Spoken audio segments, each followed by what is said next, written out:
ఆ ప్రశ్న మనం వేసుకున్నప్పుడు ఎస్ నేను రెడీగా ఉన్నాను అని అంటే ఎంతో సంతోషం.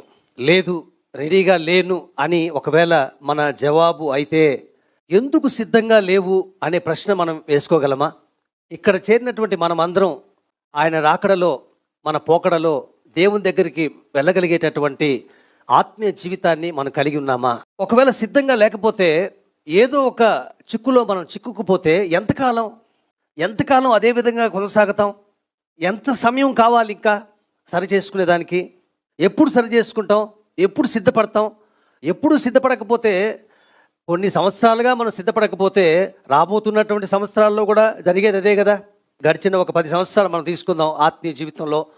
ఎప్పుడు ఆ 10 సంవత్సరాల్లో మనం సిద్ధంగా లేకపోతే ఇప్పుడు వచ్చే ముందు 10 సంవత్సరాల్లో కూడా సిద్ధంగా ఉంటాము అనేటువంటి గ్యారంటీ ఏంటి?